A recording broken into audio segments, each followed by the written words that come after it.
Welcome to the Infidelity Tales Lab. We hope you enjoy this story. Let's begin. James Harrison stood by the poolside bar, admiring his handiwork. The custom lighting system he designed cast a warm, ethereal glow across the water's surface, transforming their backyard into an enchanted paradise for his daughter's sweet 16 celebration. Fairy lights wrapped around every tree branch, twinkling like stars brought down to earth. The pride of creation swelled in his chest as he watched teenagers dancing and laughing near the pool. "You've outdone yourself, Jim," David Chun, his old college roommate, remarked while sipping his bourbon. "The lighting design is incredible. Still keeping those architect hands busy, I see." James grinned, adjusting his navy blazer. "Nothing but the best for my little girl.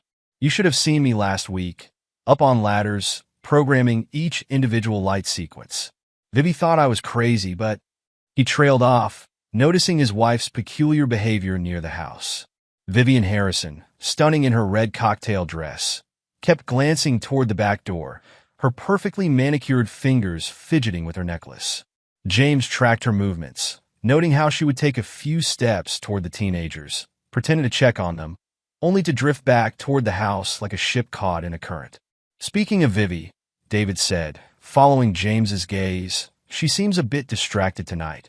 Before James could respond, he caught sight of his brother Mike emerging from the house. Mike, wearing a leather jacket despite the warm evening, carried himself with that perpetual air of casual confidence that had always irritated James. Vivian's eyes lit up for a fraction of a second before she schooled her features in a neutral hostility. "Great party, big brother," Mike called out, swaggering over to the bar. "Though I gotta say, all this..." He gestured vaguely at the elaborate decorations. "Seems a bit much. You always did have expensive taste." James's jaw tightened momentarily before he forced a smile. "Chloe deserves it. Speaking of expensive taste, how's that loan of yours coming along?" Mike's smile faltered slightly. "Working on it. Bar's doing well. Should have it sorted soon." "I'm sure you will," James replied, his tone carrying just enough edge to make Mike shift uncomfortably. The arrival of his sister Mary created a welcome interruption. She strode across the lawn in her characteristic power suit, briefcase still in hand, looking every bit the successful lawyer she was. "Sorry I'm late," she announced, giving James a quick hug. Court ran long. Her eyes narrowed as they landed on Vivian, who had drifted closer to Mike. "Vivian?" "Meredith," Vivian replied with artificial sweetness. "So glad you can make it. Though you might have changed out of your work clothes for your niece's party." Mary's smile turned predatory. "Some of us have real jobs, dear. We can't all spend our days showing empty houses to bored housewives." James stepped between them, ever the peacekeeper. "Mary, come see what I did with the pool lighting. You won't believe the programming system I developed." As he led his sister away, he caught the concerned look she gave him. "Jim, we need to talk. If this is about Vivi again, it's not what you think. There's something." Their conversation was cut short by the music fading out. James heard his mother's voice drifting from the kitchen window, pitched low but clear in the momentary quiet. "Mary, for God's sake, keep your mouth shut about the DNA test results. He's finally happy after his depression. Do you want to destroy him by revealing his wife's been sleeping with his brother for 16 years? His mother's next words hit him like a physical blow. "But the birthday girl, she looks exactly like him." James felt the world around him slow to a crawl. The party continued in slow motion as his mind raced to process what he'd just heard. 16 years. Chloe was 16. His eyes found his daughter across the yard, laughing with her friends. He'd always attributed her features to Vivian's side of the family, but now he looked at Mike, really looked at him, and saw what he'd been blind to all these years. The same nose, the same eyes, the same laugh. His brother was sitting at the edge of the pool now, shoes off, pants rolled up, while Vivian stood nearby, pretending to supervise the teenagers but sneaking glances at him every few seconds. "Jim?"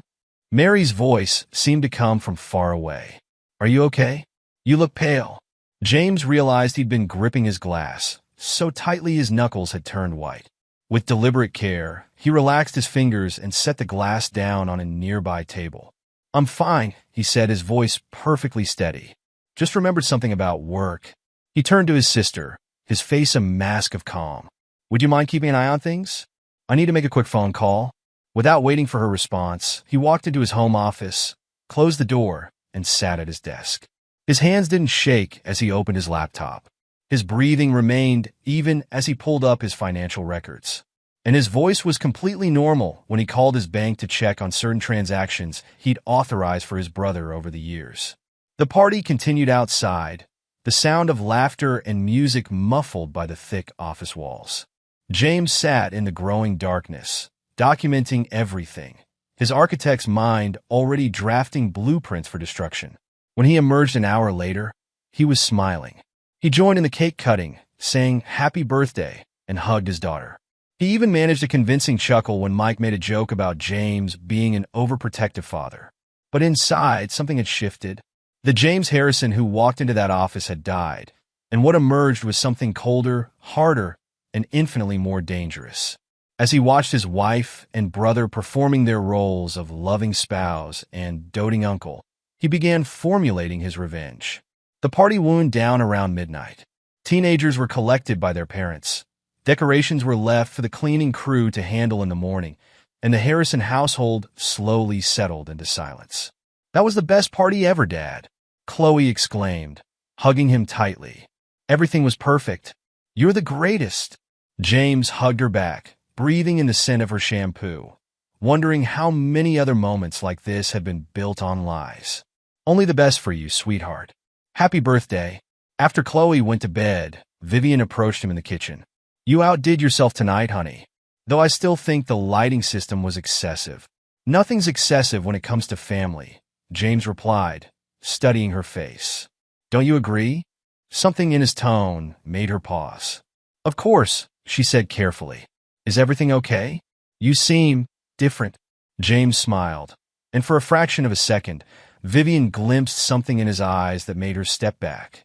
But then he blinked, and he was once again her reliable, steady husband. Just tired, he said, turning away to load the dishwasher.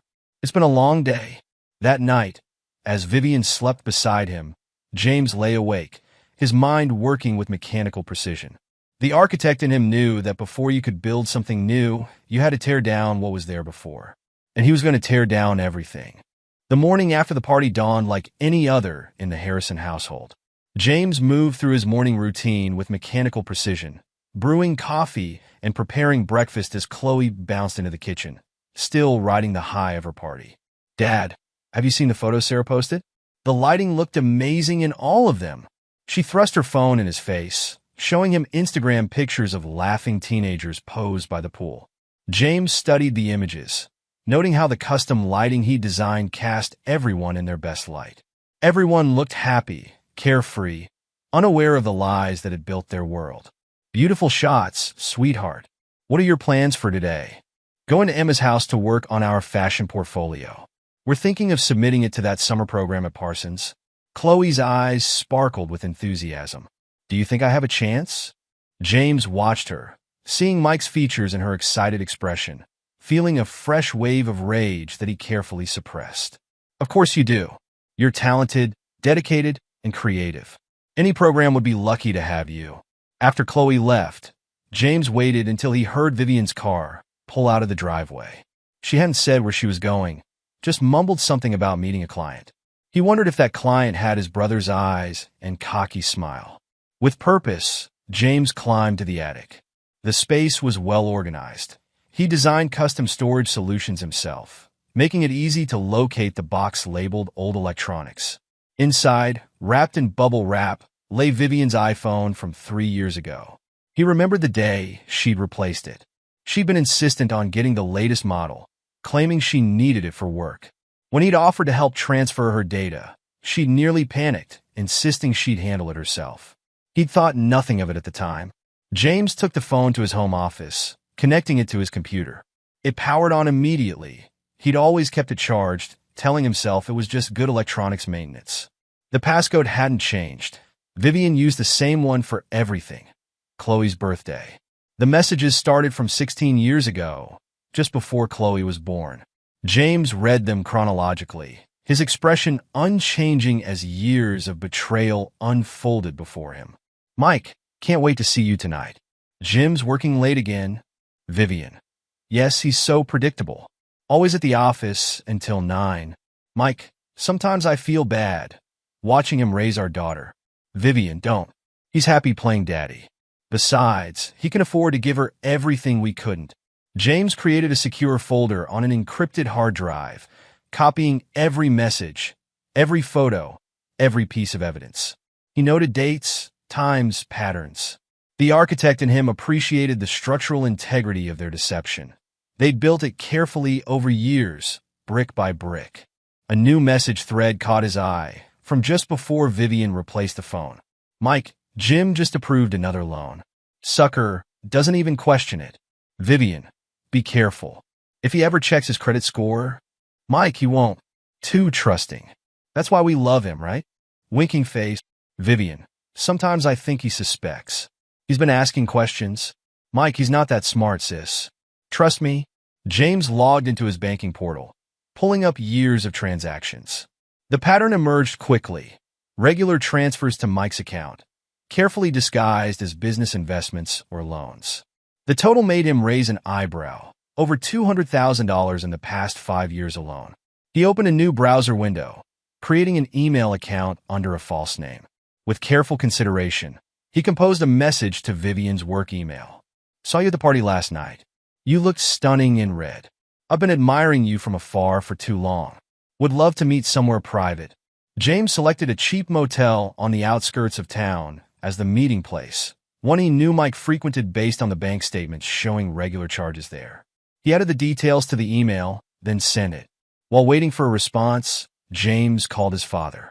Rich's calm voice answered on the second ring. Dad, got time for a visit? There's something I need to discuss. Of course, son. Everything all right.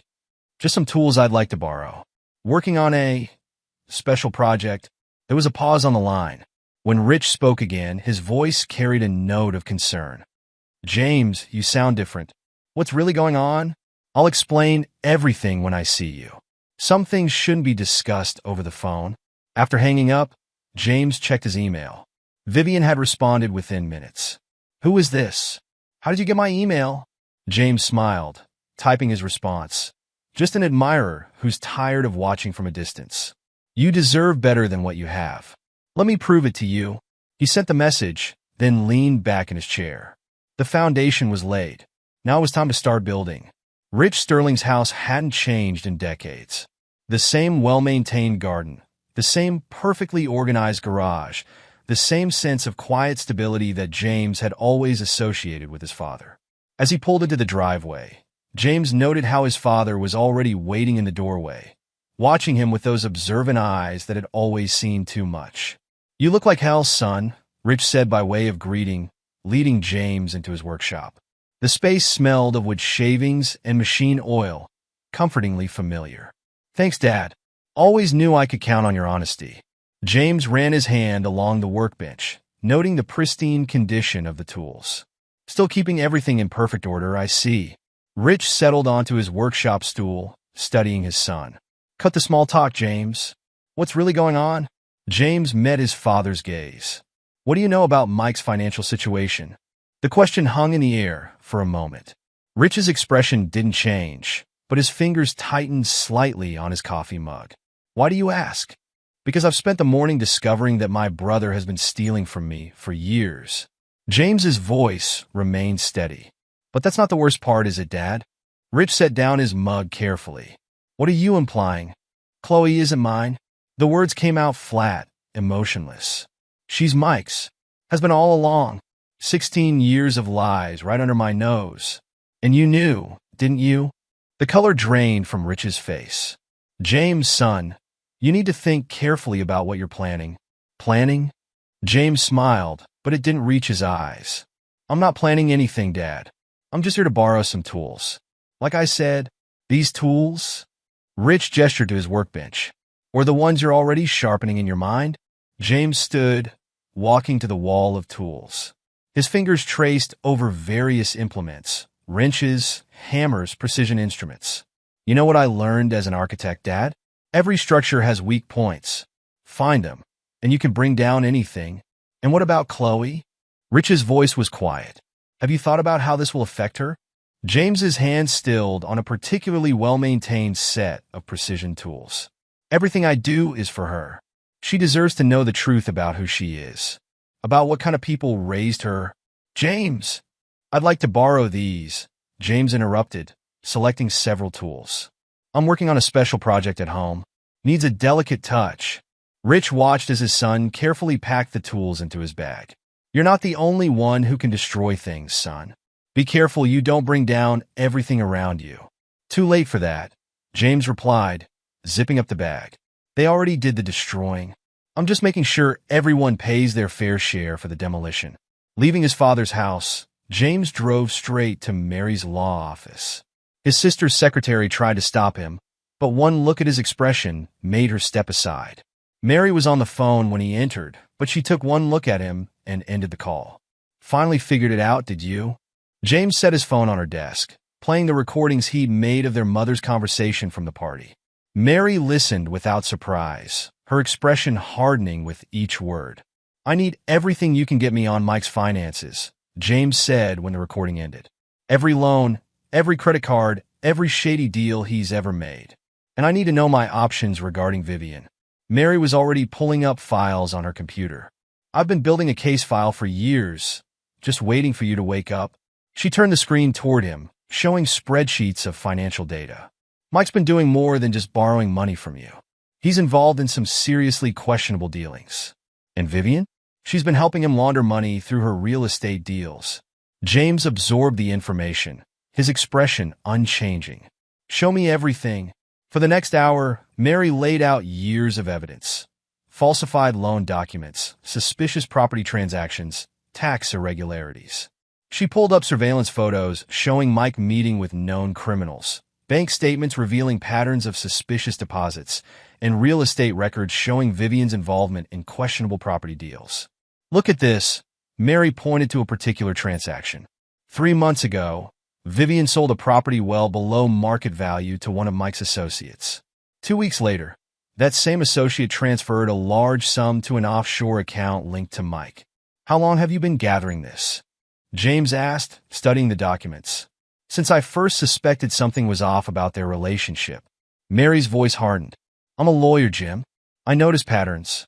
The way they looked at each other, the secret meetings, the convenient explanations. I started digging, but I couldn't prove anything concrete about their affair. The financial stuff, though, that I could track. James nodded, his mind already formulating plans. I need copies of everything, and I need you to keep gathering more. Can you do that without alerting them? Already on it. Mary pulled out a USB drive. Everything's here, encrypted. But Jim, she waited until he met her eyes. Whatever you're planning, be careful. Mike's got connections with some dangerous people. So do I, James replied, pocketing the drive. Remember Officer Diaz? The one who helped us with that construction permit issue last year? Mary's eyes widened slightly. You're not thinking of... I'm thinking of everything, Mary. Every angle, every possibility, every weakness. James stood, straightening his jacket. That's what architects do. We analyze structures, find their weak points, and then... He smiled, a cold expression that made even Mary uncomfortable. We decide whether to reinforce them or tear them down. As James turned to leave, his phone buzzed. A response from Vivian to his fake admirer account. Intriguing offer. The motel sounds perfect. Tomorrow, 2 p.m.? One more thing, James said, showing Mary the message. I need surveillance equipment. The best you can get, untraceable. Mary studied the message, then looked up at her brother. You're going to destroy them, aren't you? No, James replied, his voice eerily calm. I'm going to let them destroy themselves. I'm just going to make sure I have front row seats to watch it happen. He left Mary's office, his steps measured and purposeful. The web was being woven, each strand carefully placed. Soon, very soon, the trap would be ready. And when it snapped shut, no one would escape. Not his unfaithful wife. Not his treacherous brother. Not anyone who had played a part in 16 years of deception. As James left Mary's office, his mind was already formulating the next steps. The pieces were falling into place. the evidence from the phone, the financial records, and his father's tools. Each element would serve its purpose, just as every beam and support in his architectural designs worked together to create something lasting. He checked his phone one last time, seeing Vivian's response to his fake account. The trap was almost ready. All that remained was to gather the final pieces of evidence, to document every lie, every betrayal, every moment of deception that had built the false foundation of his life. James drove home, his expression serene despite the storm raging within. He was no longer just an architect of buildings. He had become an architect of justice. And like any good architect, he knew that before you could build something true, you had to clear away what was false. The sun was setting as he pulled into his driveway, casting long shadows that seemed to point toward his house like accusing fingers. Inside, he knew, was a life built on lies. But not for much longer. Not for much longer at all. Room 237 of the Red Pine Motel reeked of cheap air freshener and broken dreams. James sat in his parked car, watching the entrance through tinted windows. His hands rested loosely on the steering wheel, steady and sure. The surveillance equipment Mary had procured was already in place. Tiny cameras and microphones hidden throughout the room, feeding directly to his laptop. His phone buzzed. A message from Vivian, stuck in traffic. Be there in 10. James allowed himself a small smile. She wasn't in traffic. He watched her spend the last 20 minutes circling the block, checking for familiar cars or faces. Paranoid, but not paranoid enough. At exactly 2:07 p.m., a silver Mercedes pulled into the parking lot. Vivian emerged, wearing a red dress James had never seen before. She checked her reflection in the car window, adjusting her hair and makeup. Her phone was pressed to her ear. Through the surveillance feed, James heard her conversation clearly. "I'm here now," Vivian said, her voice pitched low. "No, I haven't gone in yet." "What if it's a trap?" Mike's voice crackled through the speaker. "Baby, relax. Jim's too stupid to figure anything out. He's probably at work right now, designing another boring building. But what if? Look, we need this. The divorce settlement isn't enough. We need him completely destroyed, remember? Get some dirt on him, something we can use. Maybe this admirer knows something." Vivian laughed, a sound that once made James's heart skip, but now made his blood run cold. "You're right. He's pretty stupid. Did I tell you what he did for Chloe's party? Spent weeks programming some fancy light show. As if that makes up for being such a bore. That's my girl. Now go work your magic. Call me after. Always. Love you. Love you too. Can't wait until we don't have to hide anymore." James watched Vivian end the call and walked toward room 237. She had a slight swing in her hips, practiced seduction in every step. He remembered the first time he saw her walk like that at a charity gala 12 years ago. He'd thought it was natural grace. Now he recognized it as performance. The door clicked open. Vivian hesitated for a moment before stepping inside. The room was dim, with heavy curtains drawn across the windows. A bottle of expensive champagne, her favorite brand, sat in an ice bucket on the bedside table. "Hello," she called out, her voice sultry. "Your secret admirer?" James waited, letting her nervousness build. Through the camera feed, he watched her drift around the room, touching surfaces, checking her reflection again. She poured herself a glass of champagne, took a long sip. Her phone buzzed. A message from the dummy account. "You look beautiful in red. Make yourself comfortable. I'll be there soon." Vivian smiled, settling onto the edge of the bed. She took another sip of champagne, then called Mike again. "He's not here yet," she said, "but he left champagne. Expensive stuff, too." She laughed. "Maybe we can squeeze some money out of him before this is over." "Just be careful," Mike replied. "Get what we need and get out. Remember, we're so close to getting everything we want. Once Jim's out of the picture, the house, the money, everything," Vivian finished. "Don't worry, I know what I'm doing. I've been playing him for 16 years, haven't I?" James had heard enough. He stepped out of his car, straightening his tie. Each step toward room 237 was measured, deliberate. He inserted his key card, obtained days ago, with a generous tip to the cleaning staff, and opened the door.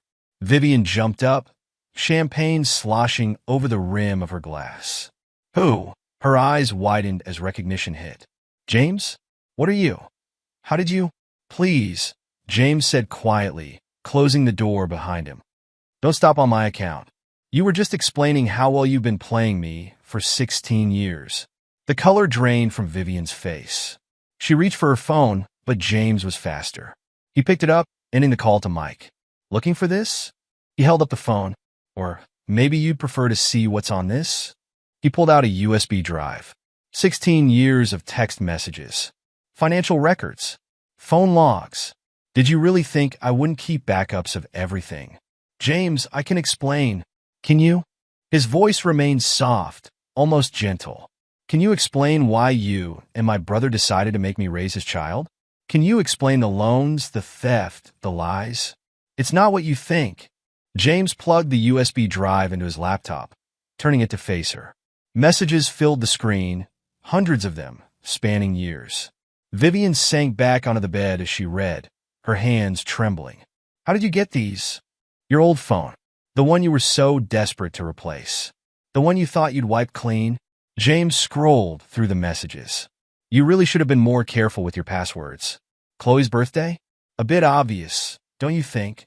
Tears began to streak Vivian's makeup. James, please. We can work this out. I'll tell you everything. Like how you and Mike have been planning to divorce me. How you've been stealing from me. How you've been laughing at me behind my back. James's voice never rose, but each word hit like a physical blow. Or maybe you'd like to explain this? He played the recording of her earlier conversation with Mike. Vivian's face crumpled as she heard their casual cruelty, their mockery, their plans laid bare. I've known everything for weeks, James continued. Every meeting, every call, every lie. Did you really think I was that stupid? That blind? What are you going to do? Vivian whispered. James smiled. And for the first time, Vivian saw the predator beneath the architect's polished exterior. I'm going to destroy everything you and Mike have built. Your reputation, your career, your freedom, all of it. And I'm going to do it so thoroughly, so completely, that you'll never recover. You can't. I already have. James stood, gathering his equipment. Oh, and Vivi, you might want to call a cab. I had your car towed. He walked to the door, then paused. One more thing. The champagne? It's the cheap stuff. I just put it in an expensive bottle. Rather fitting, don't you think? Beautiful packaging hiding worthless contents. James left Vivian sobbing in the motel room, her carefully constructed world crumbling around her. As he drove away, his phone buzzed with a message from Mary, everything recorded. Starting the legal proceedings tomorrow. The architect and James appreciated the symmetry of it all. Vivian and Mike had spent years building their house of lies. Now he would show them what a true master of destruction could do. James's garage had become a war room. The space where he once restored classic cars was now filled with monitors, documents, and blueprints, not of buildings, but of destruction. 2 weeks had passed since the motel confrontation, and each day had been spent meticulously crafting the next phase of his plan. The workbench held his father's old tools, each one cleaned and sharpened to perfection. James ran his fingers over them, remembering Rich's words of caution. But caution was a luxury he could no longer afford, not when every day brought new revelations of betrayal. His phone rang. Mary's name flashed on the screen. Tell me you found something, James said by way of greeting. Oh, brother, have I ever? Mary's voice thrummed with satisfaction. Remember those property deals I was looking into? Turns out Mike wasn't just gambling with your money. He's been running a whole operation through Vivian's real estate business. James leaned back in his chair, eyes fixed on the monitors showing surveillance feeds from various locations. Mike's apartment, his bar, the places he met his associates. What kind of operation? Money laundering primarily. But there's more. Some of these properties, they're not just empty houses. They're being used for drug distribution. And guess who's been signing all the paperwork? Vivian. Exactly. She's been using her real estate license to facilitate everything. The best part? She's been sloppy. Left paper trails a mile wide. I've got bank records, property documents, everything we need. James nodded, though his sister couldn't see him. Send me everything. And Mary? Thank you.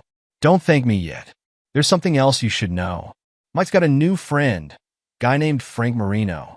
Small-time criminal does odd jobs. Been seeing them meet up at the bar after hours. I know Frank, James said, pulling up a surveillance image on one of his monitors. He's been following me. Amateur hour. Keeps using the same car, same routes. Almost like he wants me to notice. Be careful, Jim. These people are exactly where I want them, James interrupted. How soon can you get those financial records to Officer Diaz? Already done. He's waiting for your signal. James smiled, cold and precise. Then it's time for the next phase. Meet me in my office in an hour. Bring everything you've got on Mike's gambling debts. After hanging up, James turned his attention to the blueprints spread across his workbench. They weren't for buildings. They were schematics of Mike's apartment building, showing every entrance, exit, and blind spot. Places where evidence could be planted, where cameras could be mounted, where a careful architect could build a case brick by bloody brick. His phone buzzed again. A text from Frank. We need to talk. Mike's getting nervous. Perfect. The pressure was working. James had spent weeks feeding information through carefully chosen channels, watching Mike's paranoia grow. Each leak, each whispered rumor, was another crack in the foundation of their confidence. James typed out a reply. Nervous people make mistakes. Keep watching. The door to the garage opened, and Chloe poked her head in. Dad, are you coming in for dinner? James quickly minimized the surveillance feeds. Of course, sweetheart. Just finishing up some work. You've been out here a lot lately, she observed, stepping into the garage.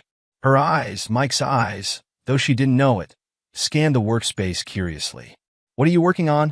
Just a special project, James replied, standing to guide her back toward the house. Sometimes things need to be torn down before they can be rebuilt properly. Is this about Mom? Chloe asked suddenly. She keeps calling, but you never answer. James stopped, turning to face his daughter.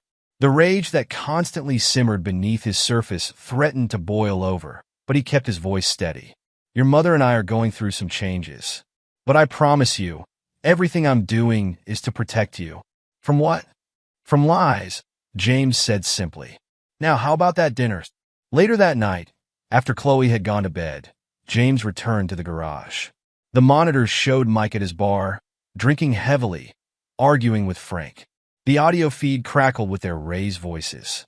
He knows something, Mike slurred. Jim's not stupid. He's playing with us? Then we need to play back, Frank replied. Let me handle him.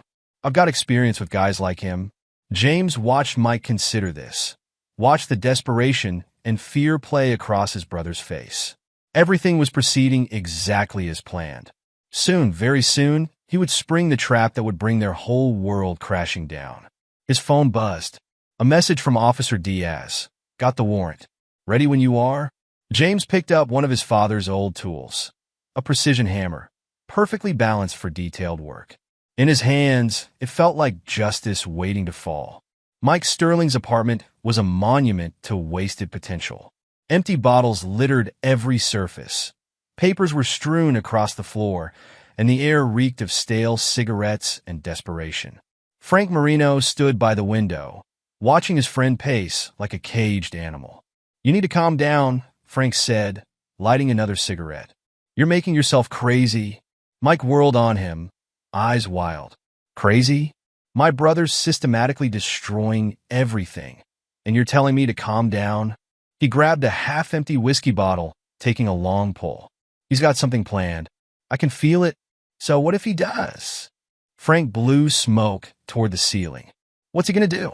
He's an architect, not some mastermind. You don't know Jim, Mike spat. When we were kids, he once spent 6 months planning revenge on a bully. 6 months? The kid ended up changing schools. He ran his hands through his disheveled hair. And now, the way he looks at me like he's measuring me for a coffin. Frank's phone buzzed. He checked it, his expression unchanging. Vivian's here? Moments later, Vivian burst into the apartment. Her designer clothes wrinkled, her makeup smeared. He knows everything, she announced without preamble. The motel. He recorded everything. He's got all our old messages, the financial records, everything. Mike grabbed her arms. What did you tell him? Nothing. But he didn't need me to tell him anything. He already knew. He's been planning this for weeks, maybe months. Planning what? Frank asked, watching them both with growing interest. Our destruction, Vivian said, sinking onto the couch. You should have seen him, Mike. He wasn't angry, wasn't yelling. He was cold, calculated, like he was describing plans for a building, not ruining our lives. Mike threw his bottle against the wall, glass shattering. We need to do something. Now. Like what? Vivian demanded. He's got everything. The loans, the property deals, She stopped, glancing at Frank. The drug operations? Frank finished. Yeah, I know all about those. Mike filled me in. He took another drag of his cigarette. Question is, what are you willing to do about it? Before either could respond, a pounding on the door made them all freeze. Officer Diaz's voice boomed through the wood. Police. We have a warrant. Mike's face went pale. What? How? The door burst open, and officers flooded the apartment. Diaz strode in, warrant in hand. Michael Sterling? We have a warrant to search these premises for illegal substances and evidence of drug trafficking. This is ridiculous, Mike stammered. I don't have anything. Check behind the wall panel in the bedroom, Diaz ordered his team. And the false bottom in the kitchen cabinets. Mike's eyes widened. How did you know about? Sir, we found something, an officer called from the bedroom. Moments later, they emerged with packages of white powder. That's not mine, Mike protested. I've never seen that before. This is a setup. Vivian backed toward the door, but another officer blocked her path. Ma'am, we'll need you to stay here. We have some questions about certain property transactions linked to this address. Frank watched it all unfold with an odd expression, almost like satisfaction. As Mike was being handcuffed, reading his rights, Frank slipped out his phone and sent a quick text. It's done. They took the bait perfectly. Across town, in his garage war room, James read the message with a cold smile. Frank had played his part perfectly. A double agent, paid well to keep Mike paranoid and sloppy. The drugs had been planted days ago, in locations only someone intimately familiar with the apartment would know about. His phone rang, Vivian's number. He let it go to voicemail, then listened as her desperate voice filled the speaker. James, please. You have to help him. Whatever you think we did, this is going too far. He's your brother. James typed out a response. Meet me at the bar. 1 hour. Come alone. He stood straightening his tie. Time to deliver the final blow, to show them exactly what betraying family truly meant. The bar was empty when Vivian arrived, her designer heels clicking against the floor. James sat at a corner table, a glass of whiskey untouched before him. Sit, he commanded softly. Vivian collapsed into the chair, her composure finally breaking. James, please. You have to help him. He's your brother. My brother? James's voice remained eerily calm. Was he my brother when he took loans in my name? When he slept with my wife? When he let me raise his daughter, believing she was mine? We never meant to get caught. James finished. That's the only thing you're sorry about, isn't it? Getting caught. Vivian's hands trembled as she reached for him. You don't understand. We were young. We made mistakes. 16 years of mistakes? James pulled his hand away. No, this wasn't a mistake. This was a choice. Every day, for 16 years, you both chose to lie to me, to steal from me, to mock me. What do you want? Vivian whispered. Money? The house? You can have it all. James laughed, a sound devoid of warmth. I already have everything. The evidence in Mike's apartment? I'll put it there. Frank? He works for me. Every move you've made in the past month, every call, every meeting, I orchestrated all of it. The color drained from Vivian's face as understanding dawned. You set us up? I gave you exactly what you deserved. James stood, dropping a USB drive on the table. This contains everything, the affair, the fraud, the money laundering. By morning, every news outlet in the city will have a copy. You can't. Think about Chloe. I'm thinking about Chloe. She deserves to know the truth about who her parents really are. James headed for the door, then paused. Oh, and Vivian? Don't bother trying to access your accounts. They've all been frozen pending the investigation. He left her there, surrounded by the ruins of her carefully constructed life.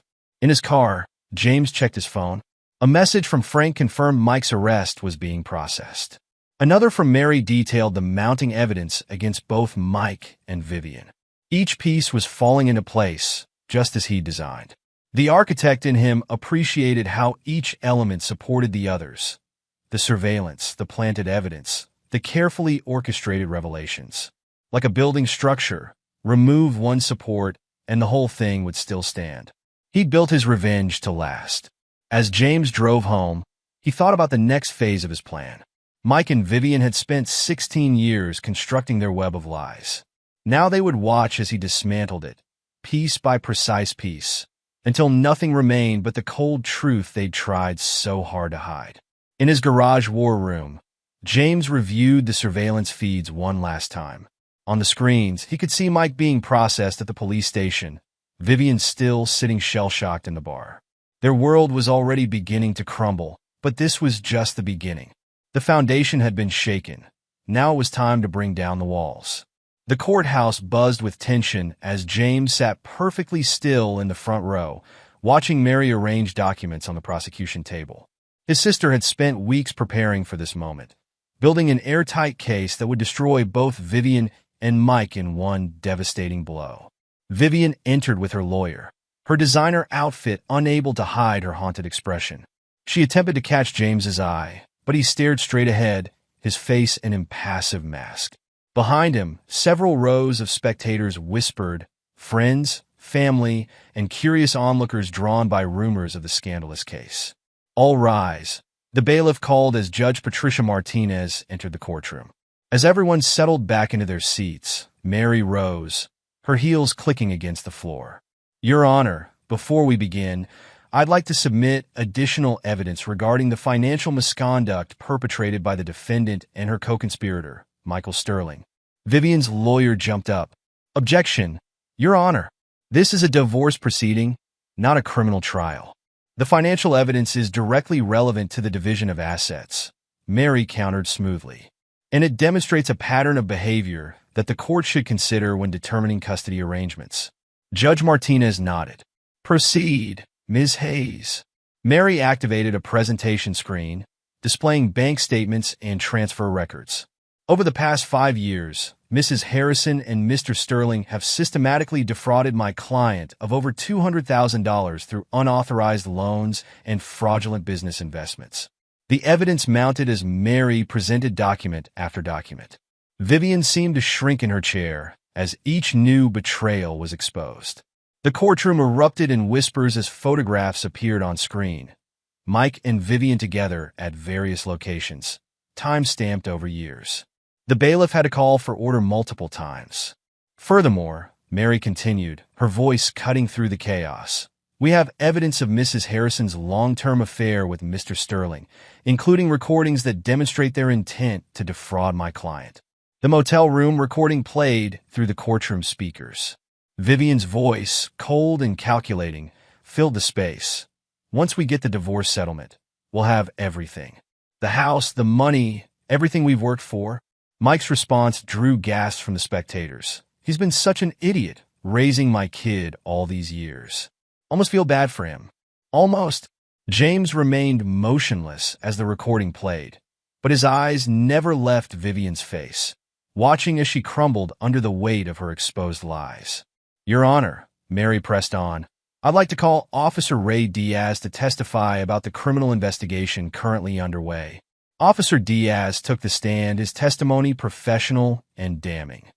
During our investigation of Mr. Sterling's apartment, we discovered significant quantities of illegal substances, along with evidence of a money laundering operation conducted through Mrs. Harrison's real estate business. Vivian's lawyer attempted to object again, but Judge Martinez shut him down.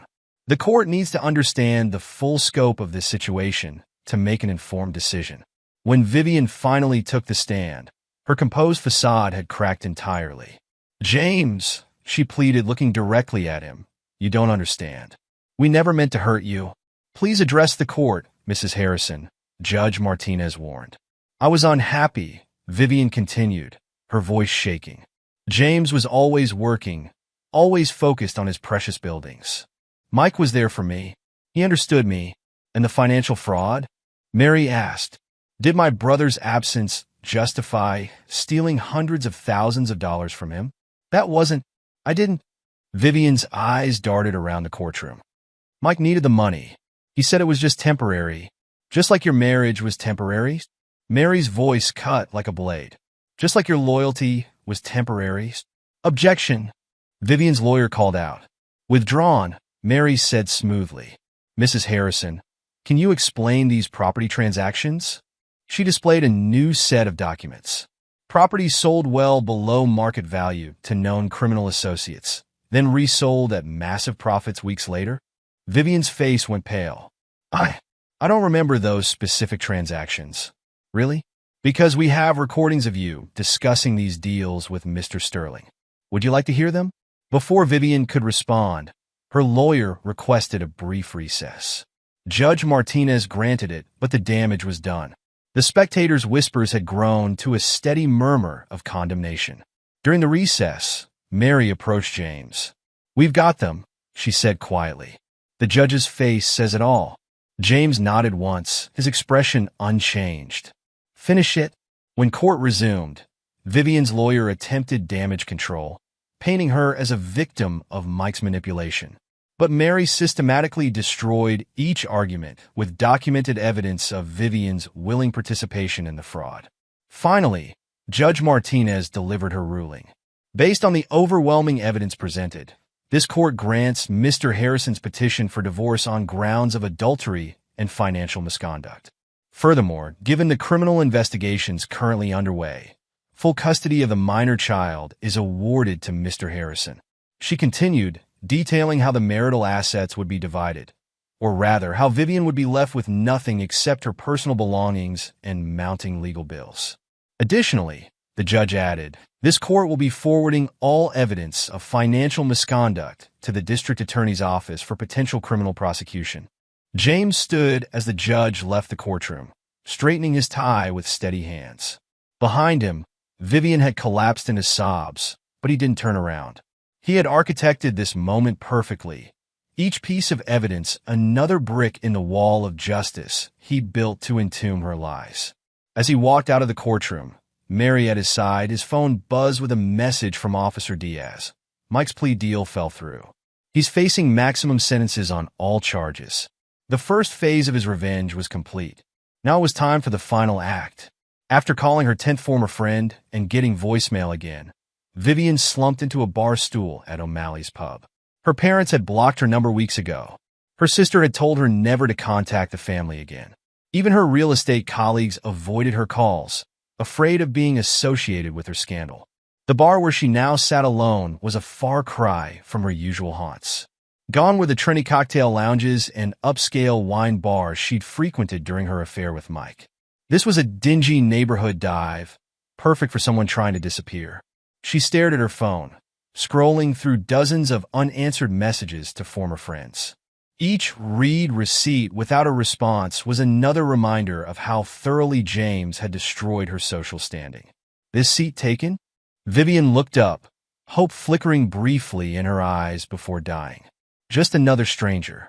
Free country, she muttered, turning back to her drink. The man sat down, ordering whiskey neat. His voice was familiar somehow, but Vivian was too lost in her misery to place it. Rough day? She laughed bitterly. Rough life. My husband, ex-husband, he took everything. Everything. She took another drink. You know what the worst part is? He planned it all. Every single thing that's happened. He orchestrated all of it. Tell me about it, the stranger said. Maybe it was the alcohol. Maybe it was desperation for someone to talk to. But Vivian found herself spilling everything. The affair, the fraud, the arrest, the trial. Each disaster tumbling out in a torrent of self-pity. I tried calling Mike in jail, she continued, but he won't even talk to me anymore. Says I ruined his life. She laughed again, harsh and broken. Me? James is the one who planted those drugs. James is the one who set him up. But does Mike believe that? No. He thinks I'm lying to save myself. Interesting theory, the stranger said, his voice changing slightly. About the drugs being planted? Vivian froze, really looking at the man for the first time. The wig and fake beard were good, but those eyes, she'd know those eyes anywhere. James? He removed the disguise with deliberate slowness, each movement precise and controlled. "Hello, Vivi." She tried to stand, but her legs wouldn't cooperate. How long have you been following me?" "Following you?" "No, Vivi. I've been leading you. Every step, every decision, every move you've made for the past 3 months. All of it was by my design. The motel. A trap. Frank. Working for me from the start. The drugs in Mike's apartment. Planted exactly where I knew Diaz would find them." Vivian's hands began to shake. "Why? Why go to all this trouble? You could have just divorced me when you found out." "Divorce?" James's voice remained eerily calm. "That would have been too easy. You and Mike spent 16 years lying to me, manipulating me, stealing from me. Did you really think I'd let that go with just a divorce?" "I'm sorry," she whispered. "We never meant to get caught," James finished. "That's the only thing you're sorry about." He pulled out his phone, showing her a series of messages. "By the way, remember that anonymous tip that got Mike arrested? It came from your phone." "What? No, I never." "Check your sent messages. You'd be amazed what someone can do with the right technical skills. As far as Mike knows, you betrayed him to save yourself." Vivian's face crumpled as understanding dawned. "That's why he won't talk to me. You made him think I turned on him." "I didn't make anyone do anything," James said softly. "I just created the circumstances and let your natural selfishness do the rest. You and Mike turned on each other the moment things got difficult. Just like you turned on me all those years ago." He stood, dropping some cash on the bar. "Oh, and one more thing. Those properties you sold below market value? The ones that got you investigated for money laundering? I arranged those too. Set up fake buyers, created a paper trail leading right back to you and Mike. The DA is very interested in that case." "You're a monster," Vivian whispered. "No," James replied calmly. "I'm an architect. I designed your destruction the same way I design my buildings, with precision, with purpose, and with perfect attention to detail. The only difference is this design was meant to collapse." He turned to leave, then paused. "Goodbye, Vivi. Enjoy the life you've built for yourself." He walked out without looking back, leaving Vivian alone with the ruins of her life and the knowledge that every brick of her destruction had been laid by her own hands, guided by the architect she'd so grievously underestimated.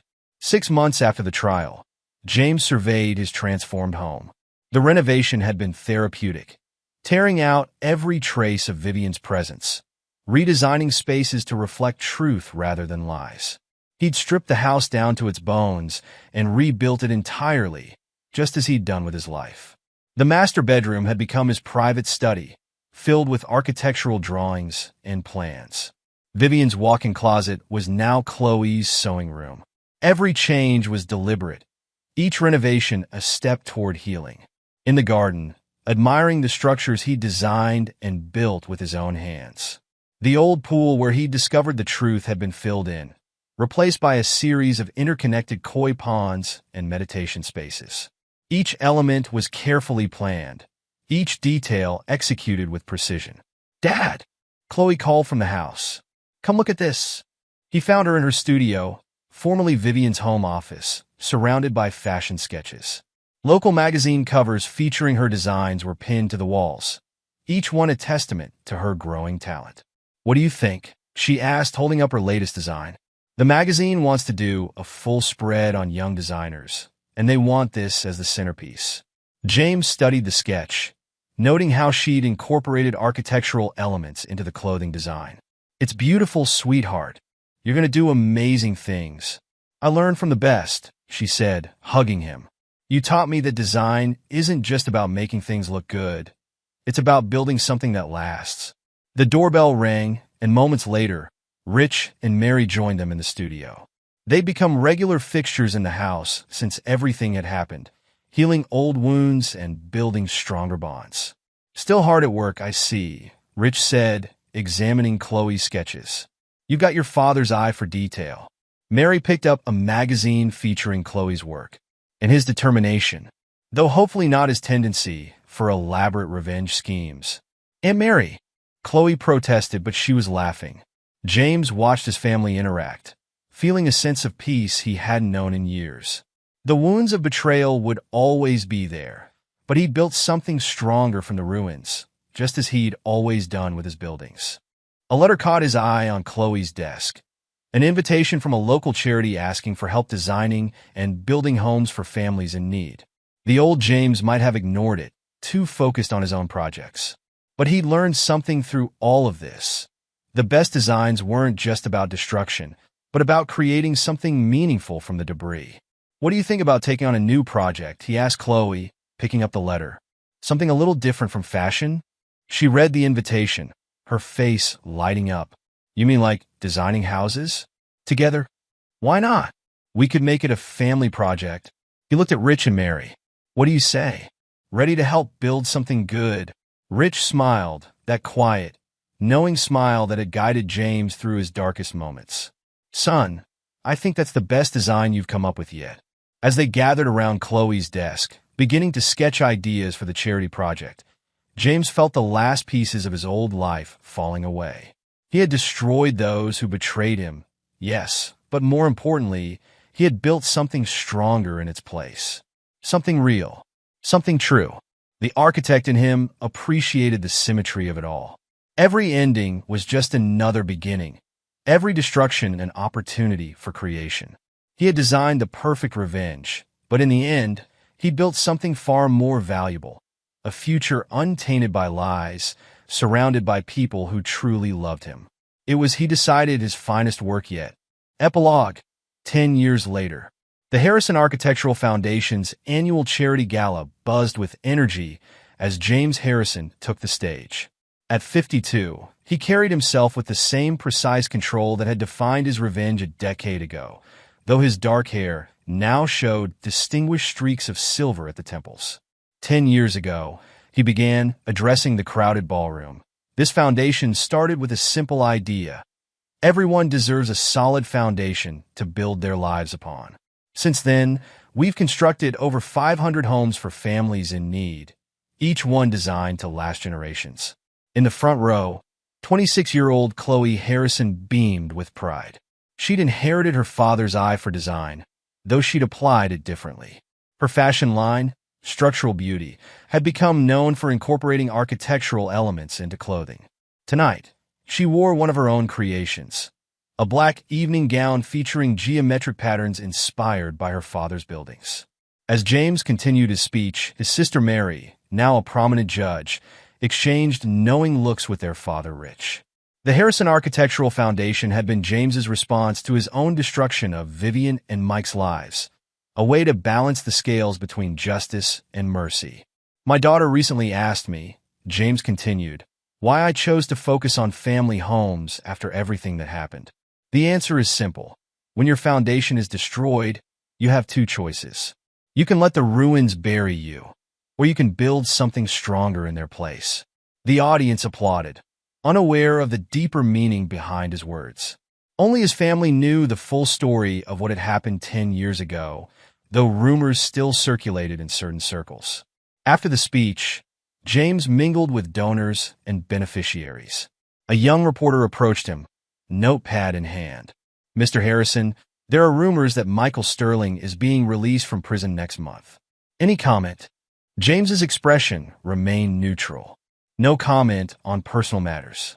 "I'd be happy to discuss the Foundation's upcoming projects." The reporter persisted. "Sources say your ex-wife Vivian Harrison, now going by her maiden name Walker, has been working as a waitress in Nevada. Quite a fall from her real estate days." "If you'll excuse me," James said politely, turning away. He didn't need the reporter to tell him about Vivian's fate. He knew exactly where she was, not because he kept tabs on her, but because his revenge had been so complete that her downfall had become a cautionary tale in their social circles. After the evidence he and Mary had presented in court, Vivian had lost her real estate license. The money laundering charges had resulted in heavy fines, depleting what little savings she had left. Her attempts to rebuild her life in their city had failed as former friends and clients shunned her. She'd eventually fled west, where she now worked double shifts at a diner off the Vegas Strip. Mike had fared even worse. The drug charges, combined with the financial fraud evidence, had resulted in a 12-year sentence. His time in prison hadn't been easy, James's carefully planted evidence had led investigators to some of Mike's former criminal associates, who blamed him for their own arrests. Even after his impending release, he would remain on parole for years, unable to leave the state or work in any financial capacity. "Dad?" Chloe's voice pulled James from his thoughts. "The dean of the architecture school is here. He wants to discuss the scholarship program." James smiled at his daughter. She'd grown into a remarkable woman, stronger for knowing the truth about her biological father. When James had finally told her everything 6 years ago, she'd taken a DNA test to confirm it. Her response had been to legally change her middle name to Harrison, declaring that biology meant nothing compared to the father who had raised and protected her. Later that evening, James hosted a smaller gathering at his home. The renovation he'd done a decade ago had evolved over the years, each change reflecting his journey from revenge to redemption. The koi ponds in the garden had become a neighborhood attraction, and the workspace where he'd once plotted destruction now housed the foundation's design studio. Rich, now in his mid-70s, but still sharp as ever, sat with Mary on the patio. "Remember when we thought your brother's revenge would consume him?" he asked her. Mary watched James, showing some of the foundation's beneficiaries his latest designs. "He found a better way to channel it. Though I notice he still keeps that box of evidence in his safe." "Insurance," Rich nodded. James learned to forgive, but he never learned to trust blindly again. Inside, Officer Diaz, now Chief Diaz, was discussing the foundation's work in troubled neighborhoods. He'd become a strong supporter after seeing how James's housing projects had helped reduce crime rates in areas where they built. "Your father," he told Chloe, "understands something most people don't. The best way to prevent people from destroying things is to give them something worth protecting." As the evening wound down, James found himself alone in his study. A text message lit up his phone, a contact in Nevada letting him know Vivian had tried to apply for a real estate license there under her maiden name. The application had been denied due to her past convictions. James deleted the message without response. He had no desire to punish her further. The life she'd built for herself was punishment enough. The same one for Mike. His brother's upcoming release from prison meant nothing to him now. The man who had betrayed him might as well be a stranger. A knock at the study door revealed Chloe. "The Richardson family is here," she said. "They want to thank you personally. Their daughter just got accepted to medical school. She says having a stable home these past 5 years made all the difference." James joined his daughter, walking downstairs to meet the family. This was his legacy now. Not the destruction he'd orchestrated, but the lives he'd helped rebuild. Every home the foundation constructed was a monument to the truth he'd learned. The real strength of an architect lay not in his ability to destroy, but in his power to create something enduring from the rubble. The foundation's motto, inscribed on every building they created, summed it up perfectly. From ruins rise. Around him, his true family gathered, Chloe, Mary, Rich, and all the people who had stood by him through the darkness. They had helped him transform his talent for calculated revenge into a gift for calculated compassion.